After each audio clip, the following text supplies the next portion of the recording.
শহীদদের রক্ত শুকানোর আগে শেখ হাসিনা ও তার দোসররা ভারতে বসে দেশকে অস্থিতিশীল করার ষড়যন্ত্র করছে বলে অভিযোগ করেছেন বিএনপি চেয়ারপারসনের উপদেষ্টা জয়নুল আবেদিন ফারুক।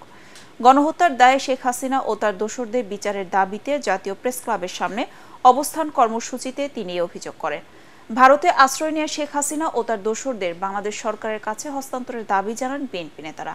প্রশাসন সহ সব জায়গা থেকে অবিলম্বে আওয়ামী আবর্জনা পরিষ্কার করে জনগণের প্রতিনিধি নির্বাচনের ব্যবস্থা করার আহ্বান জানান জয়নুল আবেদিন ফারুক।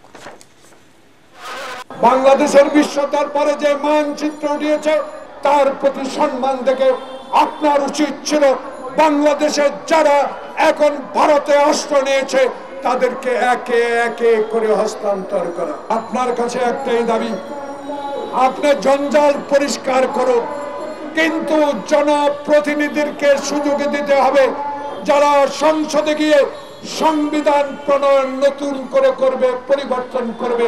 এই দাবি জনগণের এখন রয়েছে।